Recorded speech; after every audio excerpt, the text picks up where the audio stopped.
पूरी भरी सभा में खड़े होकर गुरुजी की निंदा की है भरत जी ने। हाँ, ये व्यक्ति न पिता की बात मान रहा है, न माँ की, न गुरुजी की।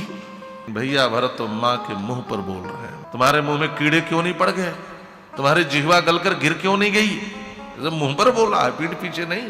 धर्म के पालन का फल सुख और आनंद होना चाहिए। अभी मैंने इस धर्म का पालन नहीं किया, प्रस्ताव है केवल, और फल देखो, पिता की मौत हो गई। राघव भैया वन में दुख पाने के लिए चले गए। सारी अयोध्या की प्रजा रो रही है, हमारी माताएं विधवा हो गई हैं, और आप कह रहे हो गुरुजी ये धर्म है? आपकी दृष्टि में यदि यह धर्म है तो भरत ऐसे धर्म को स्वीकार नहीं कर सकता जो धर्म मेरी पिता को मृत्यु दे दे, जो धर्म मेरी माताओं को विधवापन दे दे। आप जैसा धर्मज्ञ इस अयोध्या में था, मुझे ननिहाल से बुलाकर पहले मेरा राज्याभिषेक क्यों नहीं करवाया आपने? फिर दूसरे वरदान की पूर्ति होती, राघव भैया को वन भेजा जाता। आप जैसे धर्मज्ञ के अयोध्या में रहते हुए ये क्रम उलट कैसे गया? पहले वरदान की पूर्ति होती है कि दूसरे वरदान की? भरी सभा में बैठ करके समस्त प्रजाओं को पिताजी ने वचन दिया था, मैं राम को राजा बनाऊंगा, और कोप भवन में बैठकर एक स्त्री को वचन दिया कि भरत को राजा बनाऊंगा। तो पिता के किस वचन को सत्य करना पुत्र का धर्म होना चाहिए? जो करोड़ों प्रजाओं को वचन दिया था उसको, कि जो एक स्त्री को दिया था उसको। आज भरत सिंहासन पर बैठ गया तो आप जैसे आचार्य के रहते मेरे पिता के विचारों की जीत नहीं होगी, मंथरा के विचार की जीत होगी। देखिए, ब्रह्मर्षि वशिष्ठ का संभाषण आरंभ हो रहा। सभा भरी हुई है खचाखच, माताएं बैठी हैं, मंत्रीगण बैठे हैं, श्रेष्ठ जन बैठे हैं, अयोध्या की समस्त प्रजा बैठी है, परिजन पुरजन वासी बैठे हैं, और इस सभा का उद्देश्य है श्री भरत को राज सिंहासन सौंपना। और ब्रह्मर्षि वशिष्ठ का कितना सुंदरतम भाषण आरंभ हो रहा है। ऐसा संभाषण इतिहास में आपको सुनने को जल्दी मिलेगा नहीं।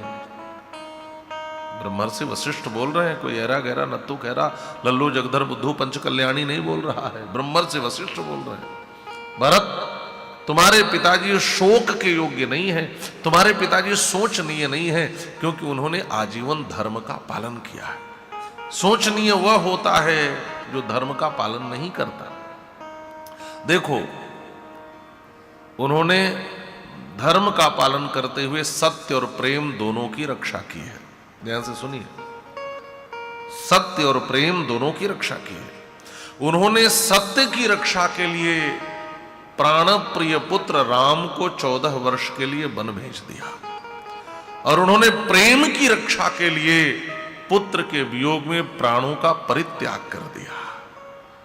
कहते तो बहुत लोग हैं तुम्हारे बिना जी नहीं पाएंगे, रह नहीं पाएंगे, वो सब जी लेते हैं, हमारा सब जी लेते हैं।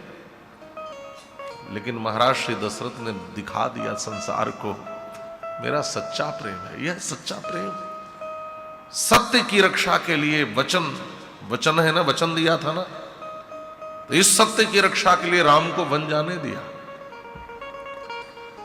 और प्रेम की रक्षा के लिए प्राणों का परित्याग कर दिया। तो जिस पिता ने सत्य और प्रेम की रक्षा की हो, धर्म का पालन किया हो, उसके लिए शोक मत करो। देखिए, गुरु जी को भी वैद्य कहा है महर्षि वाल्मीकि ने। विद्याम वेदयतीति वैद्यः, जो अपनी विद्या से सामने वाले के दुख को दूर कर दे उसको वैद्य कहते हैं, और गुरु भी वैद्य की तरह होता है। ये चिकित्सा है महाराज। बहुत से लोग हैं जो माता पिता के जाने के बाद, किसी प्रिय के जाने के बाद वह इतना शोक में रहते हैं कि उससे उबर नहीं पाते। तो कोई वशिष्ठ जैसा वैद्य हो, कोई गुरु वैद्य की तरह आए और अपने ज्ञान से उसकी चिकित्सा करके उसके शोक को दूर करे, आवश्यक होता है। किसी एक के चले जाने से जीवन खत्म नहीं होता, जीवन समाप्त नहीं होता। इसलिए जो चीजें हो जाती हैं अब उसको बदला नहीं जा सकता, उसको लौटाया नहीं जा सकता, तो उस पर शोक करना भी व्यर्थ है ना। ग्लास है, टूट कर गिर गया, आप लाख छाती पीटो, जुड़ेगा क्या? शोक तो व्यर्थ ही है। जो चीज नष्ट हो गई उस पर शोक करना व्यर्थ ही है। शोक का त्याग करो बेटा, शोक छोड़ दो। देखो, अब जो मूल बात है, तुम्हारे पिताजी ने आजीवन धर्म का पालन किया, सत्य और प्रेम की रक्षा की, और जिस पिता ने आजीवन धर्म का पालन किया उस पिता के पुत्र का भी धर्म है धर्म का पालन करना। देखो, तुम्हारे पिता की 2 आज्ञा थी। एक आज्ञा थी तुम्हारा राज्याभिषेक हो, और दूसरी आज्ञा थी राम 14 वर्ष के लिए वन को जाएं। तो पिता के एक वचन को सत्य करते हुए श्री राम 14 वर्ष के लिए वन को चले गए। बेटा, अब तुम्हारा भी यही धर्म है कि पिता के दूसरे वचन को सत्य करते हुए अयोध्या के राजपद को स्वीकार कर लो, क्योंकि इस राजपद को पिता ने तुम्हें दिया है, और पिता के वचन को फुर करना, सत्य करना तुम्हारा धर्म है। राय राजपद तुम कहो दीना, राय राजपद तुम कहोगे, राय राजपद तुम कहो दीना, राय राजपद तुम कहो दीना, पिता वचनो फुर चाहिए कीना, पिता वचनो फुर चाहिए कीना, पिता वचनो फुर चाहिए कीना। राय राजपद तुम कह दीन्हा, पिता वचन फुर चाहिए कीना। फुर माने होता है सत्य। अपने पिता के वचन को सत्य करना तुम्हारा धर्म है। देखो बेटा, यदि यह पिता की आज्ञा अनुचित लग रही हो तुम्हें, तो पिता की अनुचित आज्ञा का पालन करना भी पुत्र का धर्म है। पिता की आज्ञा में उचित है कि अनुचित है इसका विचार नहीं करना चाहिए। अनुचित उचित विचार तजीजे पालहि पितु बहन। यदि अनुचित लग रही हो तब भी इस आज्ञा का पालन करना तुम्हारा धर्म है। और ब्रह्मर्षि वशिष्ठ ने इतिहास के 2 उदाहरण दिए कि पिता की अनुचित आज्ञा का पालन भी लोगों ने किया है। पहला उदाहरण दिया भगवान परशुराम का। पिता ने आज्ञा दी अपनी मां का सिर काट दो। अब बताओ ये आज्ञा उचित थी कि अनुचित थी? पिता कहे कि मां का सिर काट दो बेटे से, कितना बड़ा धर्म संकट रहा होगा। लेकिन वाह पितृवचन पालक परशुराम जी महाराज, पिता की इस अनुचित आज्ञा का भी पालन किया, मां के सिर को काट दिया। यह अलग बात है कि पिताजी ने प्रसन्न होकर कहा कि मैं बहुत प्रसन्न हूं तुम्हारी पितृभक्ति पर, वर मांगो बेटा। तो परशुराम जी ने कहा मेरी मां जीवित हो जाए। लेकिन आज्ञा का पालन, अनुचित आज्ञा का पालन भी पुत्र का धर्म है। ब्रह्मर्षि वशिष्ठ उदाहरण दे रहे हैं। परशुराम पितुव ग्यारा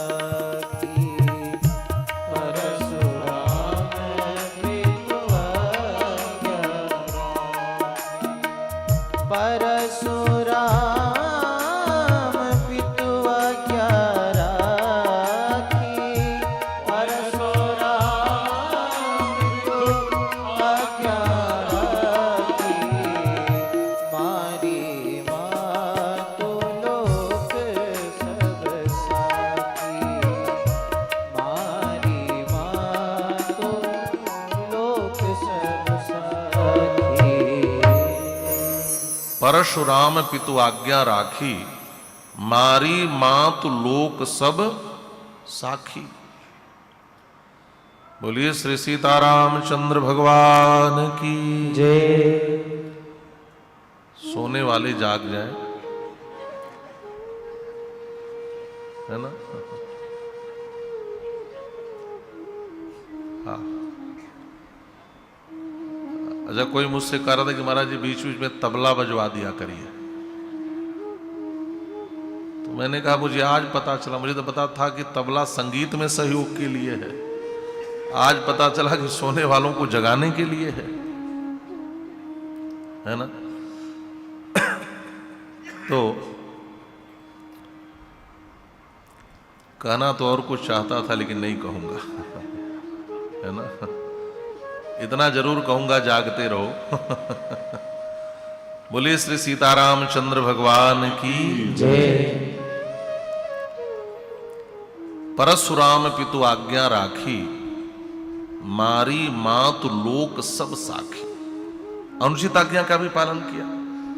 और एक ने फिर दूसरा उदाहरण दे दिया, महाराज ब्रह्मर्षि वशिष्ठ है, दूसरा उदाहरण दिया।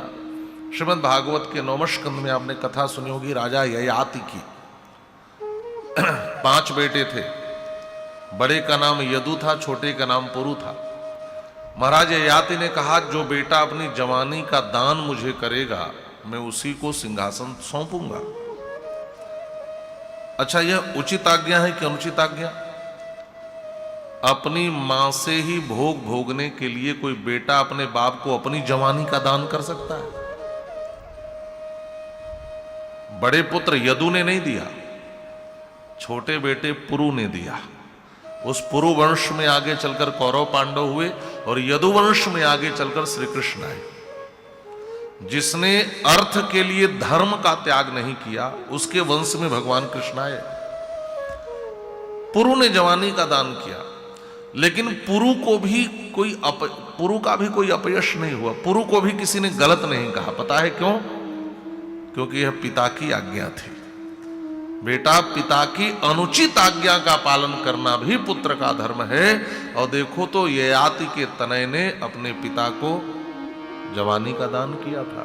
तनय जजाति जौवन दयवो, तनय जजाति जौवन दयवो, तनय जजाति जौवन दयवो, तनय जजाति जौवन दयवो, तनय जजाति जौवन दयवो, पितुवज्ञा अज्ञयज सुन भयवो, पितुवज्ञा अज्ञयज सुन भयवो।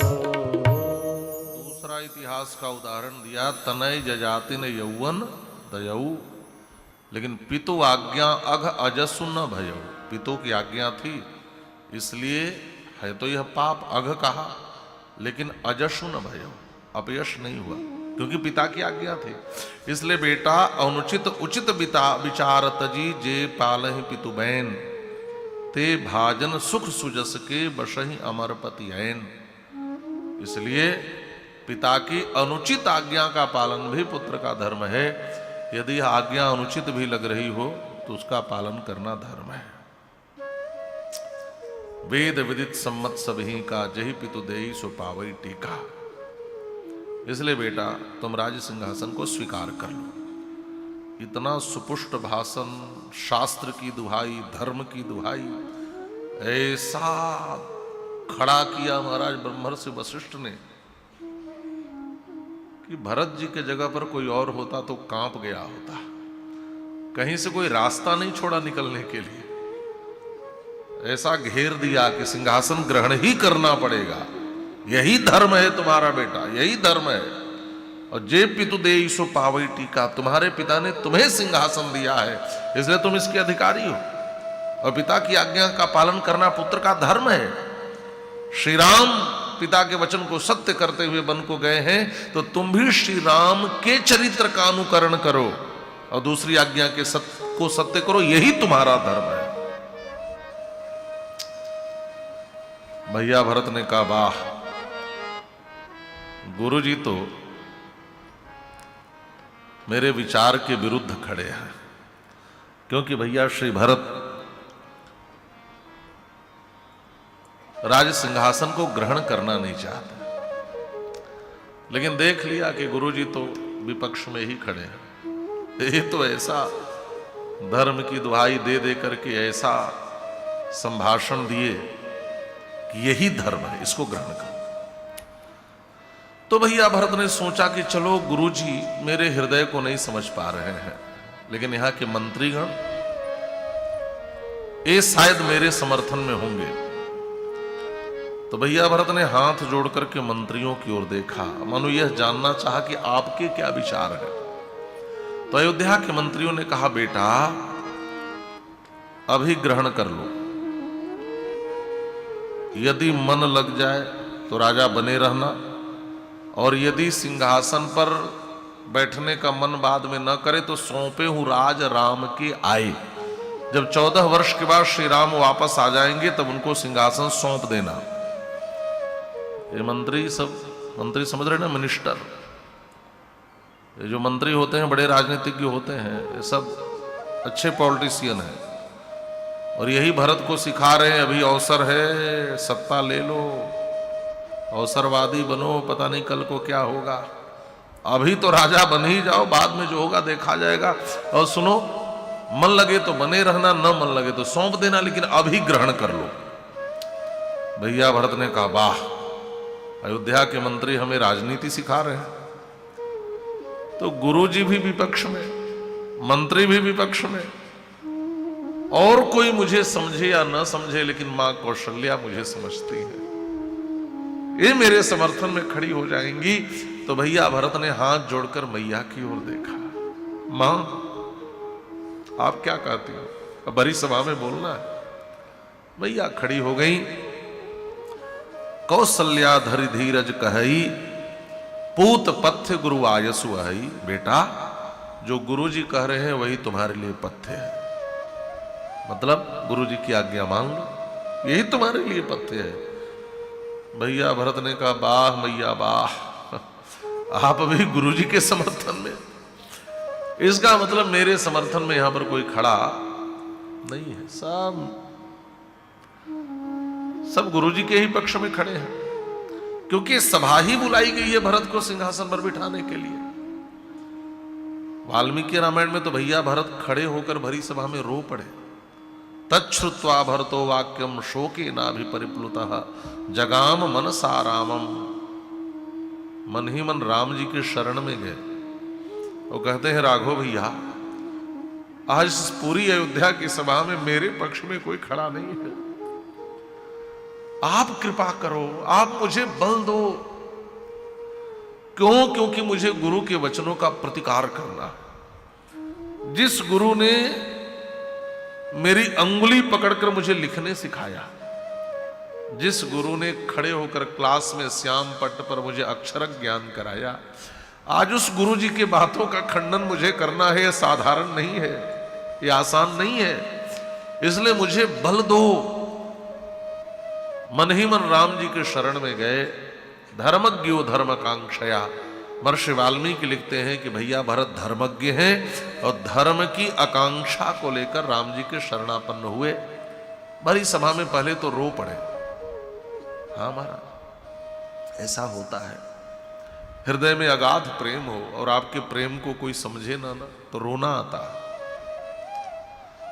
दूसरी बात यह है कि जो प्रेमी होता है वो अपने हृदय की बात अपनी वाणी से कम कहता है, अपने आंखों के पानी से ज्यादा कहता है। श्री भरत की आंखों का पानी बता रहा है ये श्री राम से कितना प्रेम करते हैं। महर्षि वाल्मीकि कहते हैं कि देखो, इस प्रसंग में भरत जी कौन है? कहा धर्मज्ञ है और खड़े हुए हैं धर्मकांक्षया। ऊपरी तौर पर सुनने में आपको लग सकता है कि जो भरत जी बोल रहे हैं वह धर्म सम्मत नहीं है, लेकिन वस्तुतः जो भरत जी बोल रहे हैं इसलिए बोल रहे हैं कि सच्चे अर्थों में धर्म को व्याख्यायित किया जा सके।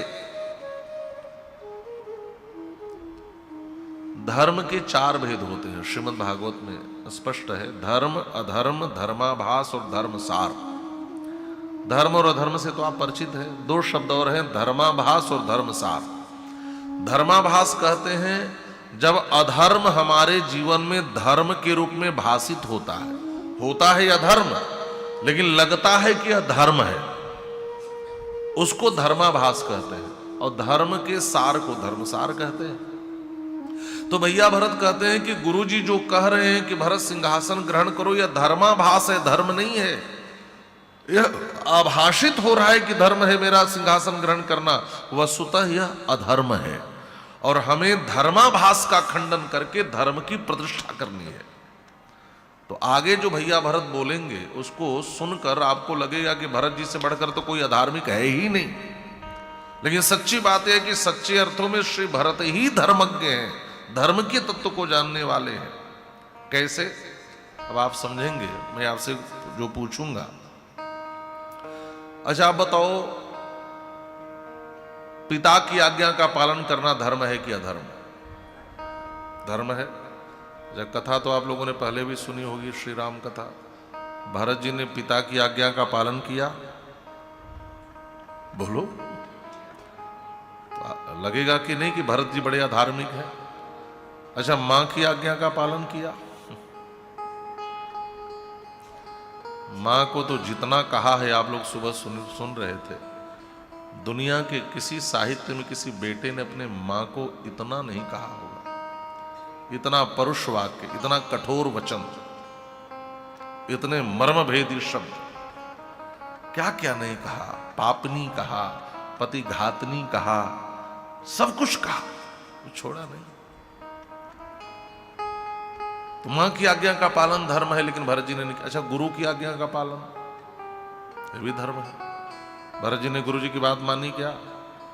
जगरहे च पुरोहितम, महर्षि वाल्मीकि लिखते, मैंने जगरहे माने निंदयामास, पूरी भरी सभा में खड़े होकर गुरु जी की निंदा की है भरत जी ने। हाँ, निंदा की है। तो ऊपरी तौर पर तो आपको लगेगा कि भरत जी से बढ़कर तो कोई अधार्मिक ही नहीं हो सकता। ये व्यक्ति न पिता की बात मान रहा है, न मां की, न गुरु जी की। लेकिन ध्यान से सुनना, यह धर्मज्ञ है। जो आपको ऊपरी तौर पर लग रहा है वह धर्माभास है, वह धर्म नहीं है। अब आगे चीजें स्पष्ट होंगी, एक एक परत खुलेगा तब बात आपको समझ में आएगी। तो पहले आप लोग यह मत समझ लेना कि भरत अधार्मिक है। सच्चे अर्थों में भरत ही धर्मज्ञ है, और जो धर्माभास उपस्थित हुआ है उसको मिटाने के लिए आज भरी सभा में भैया भरत खड़े हुए हैं। कुछ लोग कहते हैं लखन भैया का चरित्र बड़ा कठोर है। मैं कहता हूं श्री भरत की कठोरता देखो। लखन भैया ने मां के मुंह पर कभी मां को गाली दी है क्या? बताओ बताओ, कहीं बोला है कुछ? लेकिन भैया भरत तो मां के मुंह पर बोल रहे हैं महाराज, मां के मुंह पर। तुम्हारे मुंह में कीड़े क्यों नहीं पड़ गए? तुम्हारी जिह्वा गलकर गिर क्यों नहीं गई? जब मुंह पर बोला है, पीठ पीछे नहीं। लखन भैया ने गुरुजी के मुंह पर गुरुजी की निंदा की है क्या? भरत जी मुंह पर बोलते हैं। और पिता के लिए भी कहा, मरण काल विधिमति हरि लीनी। लगता है मरते समय पिता की बुद्धि का हरण भी विधाता ने कर लिया था, ये भी कहा। मतलब क्या है?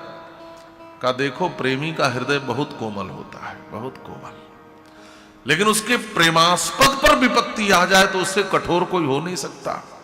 और श्री भरत बड़े कठोर हो गए, कठोर हो गए। अब भैया भरत खड़े हो गए, गुरुजी को प्रणाम किया, सभा में सभी श्रेष्ठ जनों को प्रणाम किया और बोलना शुरू किया। कहा, गुरुजी मैं बालक हूं, भरत कमल कर जोरी, धीर धुरंधर धीर धरी, है ना। धैर्य धारण करके हाथ जोड़कर प्रणाम किया और बोल रहे हैं, गुरुजी मेरे कुछ प्रश्न है आपसे। पहला प्रश्न यह है कि कोई धर्म का पालन करे तो उसके परिणाम में उसे क्या मिलता है? सुख मिलता है कि दुख मिलता है? आनंद मिलता है कि व्यथा मिलती है? आप बताओ, आप किस लिए धर्म का पालन करते हो? सुख पाने के लिए कि दुख? सुख। आनंद की व्यथा? आनंद। गुरुजी ने भी यही उत्तर दिया, भरत धर्म का फल तो सुख है, धर्म का फल आनंद है, दुख और व्यथा नहीं है। तो भैया भरत ने पूछा कि गुरुजी आप कहते हो भरत तुम्हारा राज्य सिंहासन ग्रहण करना धर्म है, अभी मैंने ग्रहण नहीं किया, अभी केवल प्रस्ताव है कि भरत राजा बनेंगे, राजा बना नहीं हूं मैं, केवल प्रस्ताव है कि मैं राजा बनूंगा। और जिसके राजा होने के प्रस्ताव का फल दुख और व्यथा दिख रहा हो, उसके राजा बनने के बाद क्या होगा? आपने कभी सोचा?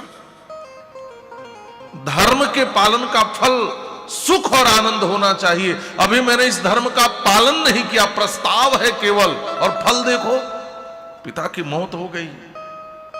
राघव भैया वन में दुख पाने के लिए चले गए, सारी अयोध्या की प्रजा रो रही है, हमारी माताएं विधवा हो गई हैं, और आप कह रहे हो गुरुजी ये धर्म है?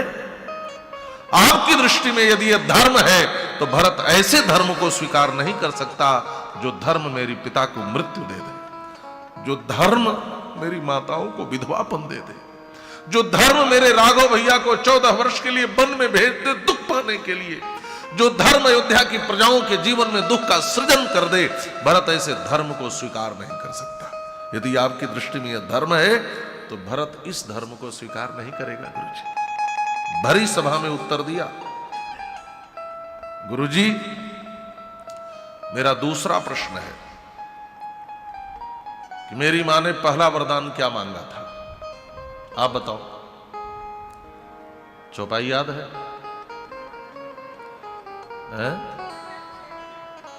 भरत का राज्याभिषेक, ठीक है। दूसरा वरदान था राम का वनगमन। सुनो प्राण प्रिय भावत जी का, देहु एक बर भरत ही टीका। तो पहला वर तो मां ने मांगा था मेरा राज्याभिषेक, तो होना यह चाहिए था कि पहले पहले वरदान की पूर्ति होती। आप जैसा धर्मज्ञ इस अयोध्या में था, मुझे ननिहाल से बुलाकर पहले मेरा राज्याभिषेक क्यों नहीं करवाया आपने? फिर दूसरे वरदान की पूर्ति होती, राघव भैया को वन भेजा जाता। आप जैसे धर्मज्ञ के अयोध्या में रहते हुए यह क्रम उलट कैसे गया? पहले पहले वरदान की पूर्ति होती है कि दूसरे वरदान की? भैया भरत ने प्रश्न उठाया महाराज। गुरुजी मेरा तीसरा प्रश्न है, पिता के वचन को सत्य करना पुत्र का धर्म होना चाहिए, तो पिता के किस वचन को सत्य करना धर्म होना चाहिए? भरी सभा में बैठ करके समस्त प्रजाओं को पिताजी ने वचन दिया था कि मैं राम को राजा बनाऊंगा, और कोप भवन में बैठकर एक स्त्री को वचन दिया कि भरत को राजा बनाऊंगा। तो पिता के किस वचन को सत्य करना पुत्र का धर्म होना चाहिए? जो करोड़ों प्रजाओं को वचन दिया था उसको, कि जो एक स्त्री को दिया था उसको? गुरुजी मेरा चौथा प्रश्न है, मेरा चौथा प्रश्न है कि आप बताओ, क्या पिताजी का हृदय कहता था कि भरत राजा बने?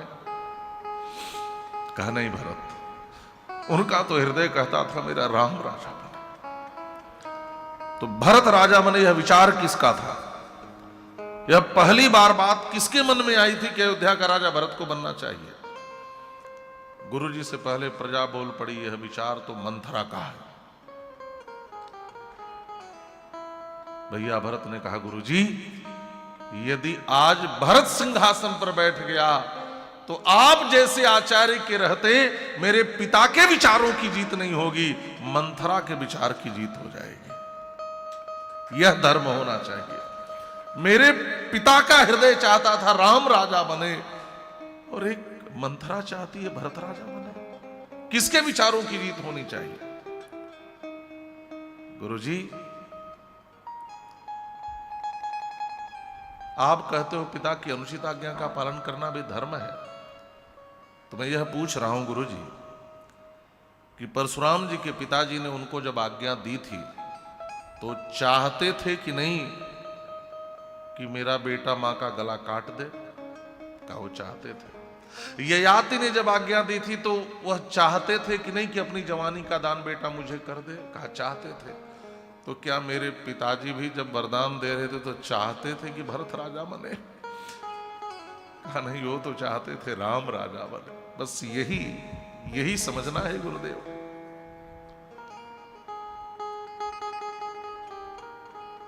पिता की अनुचित आज्ञा का पालन भी पुत्र का धर्म है, लेकिन हम यह तो समझें कि पिता का हृदय चाहता क्या था। और मेरे पिता का हृदय हमेशा यह चाहा है कि अयोध्या के राजा श्री राम बने। यदि अब भरत अयोध्या के सिंहासन के राजा बन गए तो इस अयोध्या में अधर्म की जीत हो जाएगी, धर्म की जीत नहीं होगी। मेरे पिताजी धर्म के लिए प्राण त्यागे हैं। यह षड्यंत्र मंत्रा का है। यदि आज षड्यंत्रकारी जीत गए, आज अयोध्या में मंत्रा जैसे लोगों के विचारों की जीत हो गई, तो अयोध्या में धर्म कभी प्रतिष्ठित नहीं हो सकता है। मुझे यदि जबरदस्ती सिंहासन पर बैठाया जाएगा गुरुदेव, तो यह पृथ्वी रसातल को चली जाएगी। मोहि राजू हठी देहो जबहि, मोहि राजू हठी देहो जबहि, रसा रसा तल जाई तबहि, रसा रसा तल जाई तबहि, मोहि राजू हठी देहो जबहि, मोहि राजू हठी देहो जबहि, रसा रसा तल जाई तबहि, रसा रसा तल जाई तबहि। मोहि राजहठ दईहों जबहि, रसा रसातल जाई तबहि। यदि मुझे जबरदस्ती सिंहासन पर बैठाया जाएगा गुरुदेव, तो पृथ्वी का विश्वास भी धर्म से उठ जाएगा। जब तक धर्म के पालन करने वाले धरती पर हैं, तभी तक धरती भी टिकी रहती है महाराज। और जिस दिन धर्म पालक लोग भी धर्म छोड़ दें, उस दिन पृथ्वी का विश्वास धर्म से उठ जाएगा।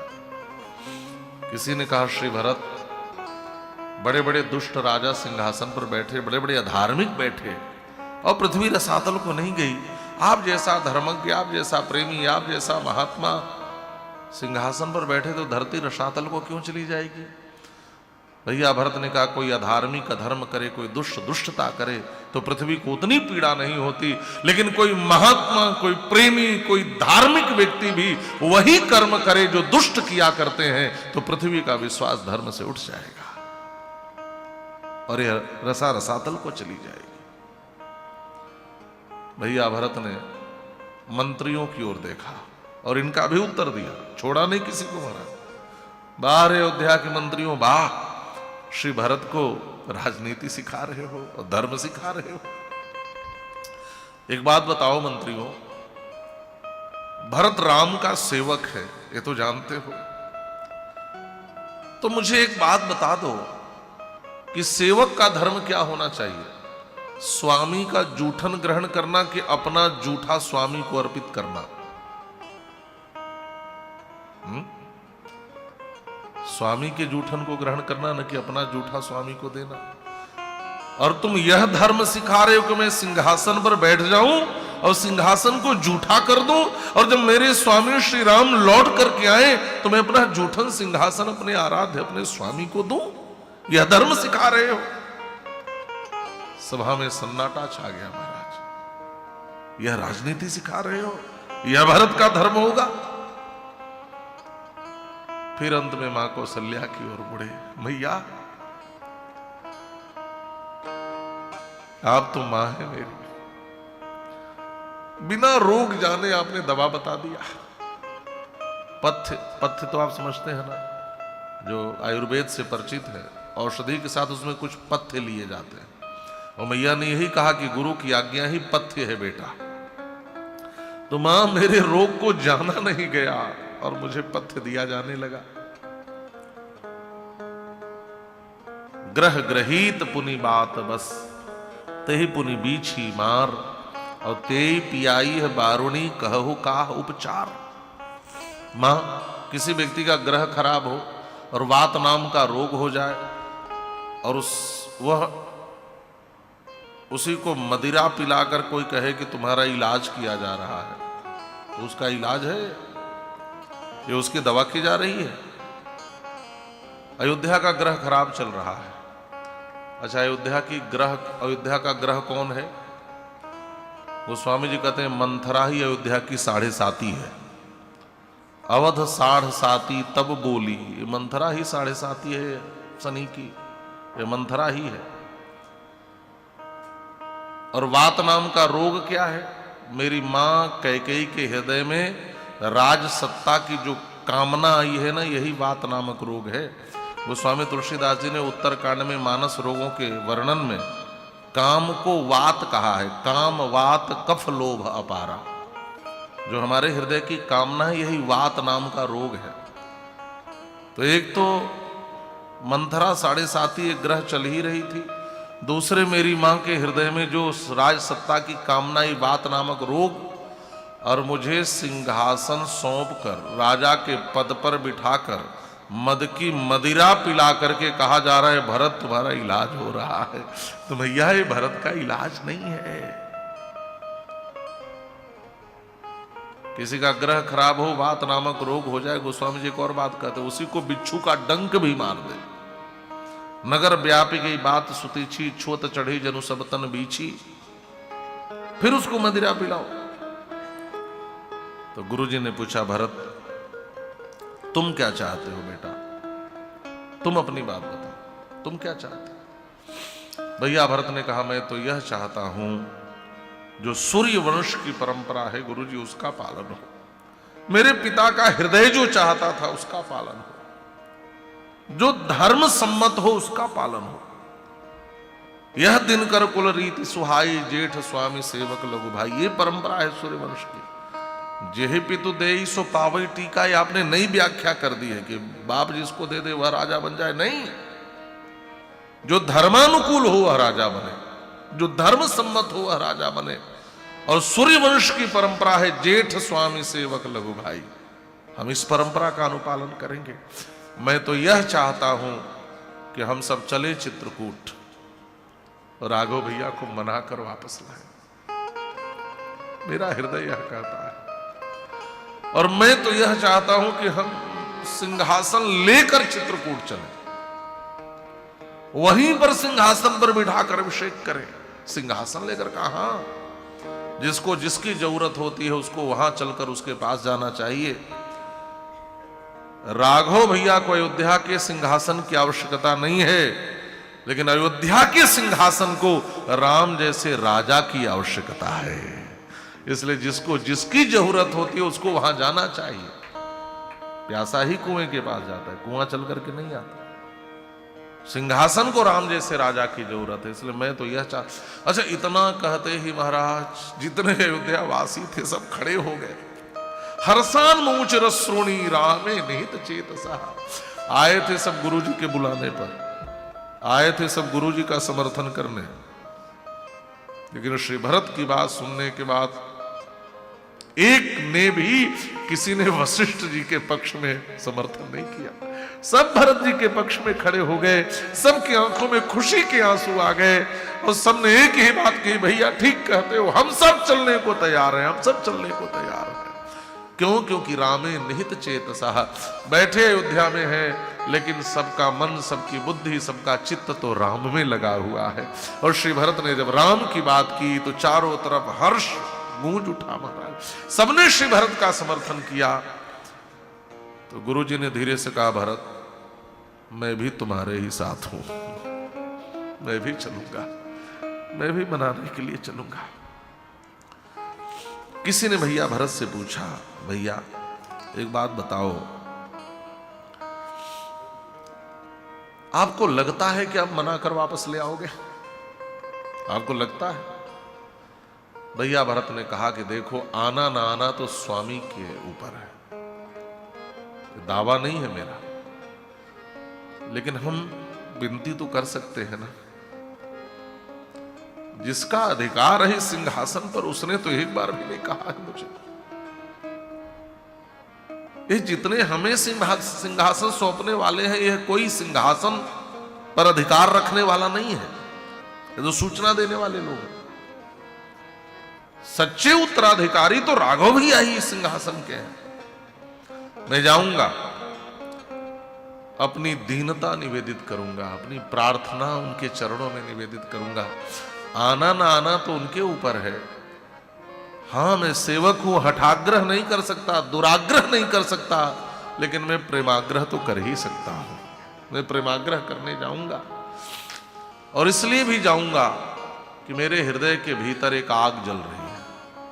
वो कौन सी आग है? वह राम विरह की अग्नि जल रही है। वह राम विरह की अग्नि है। और जब तक श्री रघुनाथ के श्री चरण कमलों का दर्शन मुझे नहीं मिलेगा, तब तक मेरे हृदय की यह विरह ज्वाला मिटने वाली नहीं है। इसलिए मैं अपनी दीनता को सबके समक्ष निवेदित कर रहा हूं।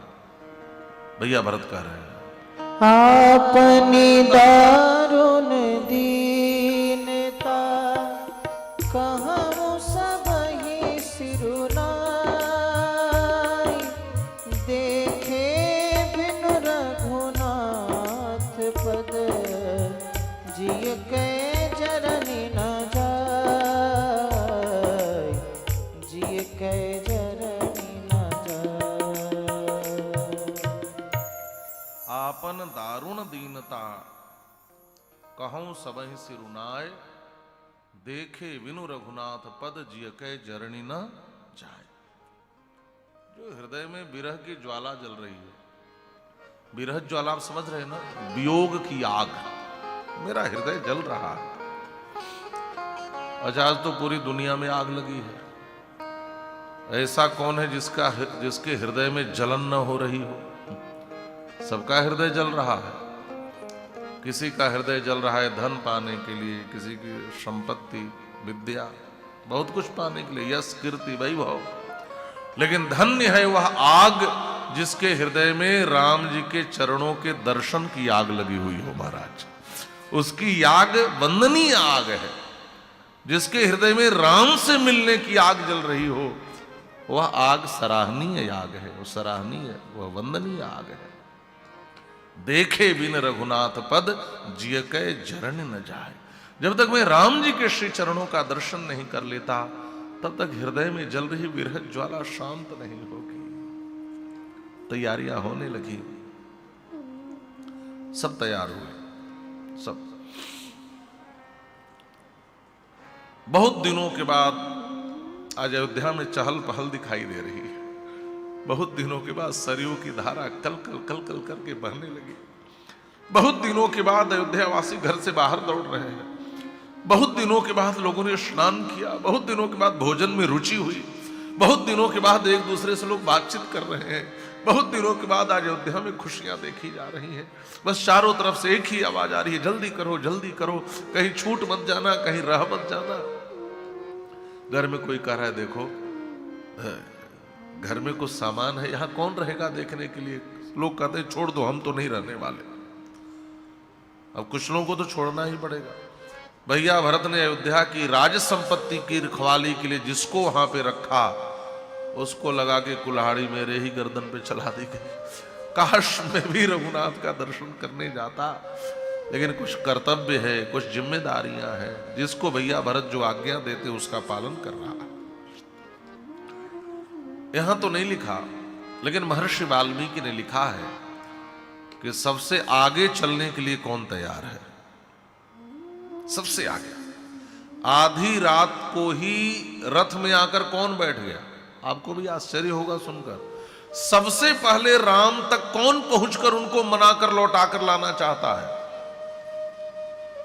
कैकेयी, आहा, कैकेयी च सुमित्रा च कौशल्या च यशस्विनी रामानयन संतुष्टा ययुर्यानेन भास्वता। यानेन, यानेन शब्द जो है ना, वह तृतीया के एक वचन का रूप है ना। बहुवचन का होता तो यानई ही। इसका मतलब है कि एक ही यान में, एक ही रथ में तीनों माताओं को जाना है। भरत जी ने व्यवस्था बनाई, अलग अलग रथ नहीं है माताओं के लिए, एक ही रथ में तीनों माताओं। यानेन एक ही रथ से तीनों को जाना है। तो सुमित्रा मैया को कौशल्या में, लेकिन सबसे पहले कौन बैठा? कहा कैकेयी। आधी रात से ही आकर बैठ गई महाराज। किसी ने धीरे से पूछा, मैया आप? वो भी सबसे पहले? आप ही ने तो वन भेजा है। आहा, मैया कैकेयी कहती है यदि राम वापस आ जाए तो सबसे अधिक संतुष्टि मेरे ही हृदय को मिलेगी। रामानयन संतुष्टा, राम आनयन संतुष्टा। राम आए तो सबसे अधिक खुशी अब मुझे मिलेगी। क्यों मां? कहा जिस बेटे को मैंने अपनी कोख से पैदा किया था, उसने चाहे जितने अपशब्द मेरे लिए बोले हों, लेकिन जिस बेटे राम को मैंने वन भेज दिया, उसने एक बार भी कठोर शब्द का भी प्रयोग मेरे लिए नहीं किया। वह राम यदि वापस आ जाता तो सबसे बड़ी संतुष्टि इस कैकेयी को मिलेगी। और देखें, भरत की कठोरता ने कैकेयी के हृदय की कठोरता को तोड़ दिया। महाराज तोड़ दिया, पिघल गई कैकेयी, टूट गई इनकी कठोरता। जो इतनी कठोर बनी बैठी थी, टूट गई कठोरता।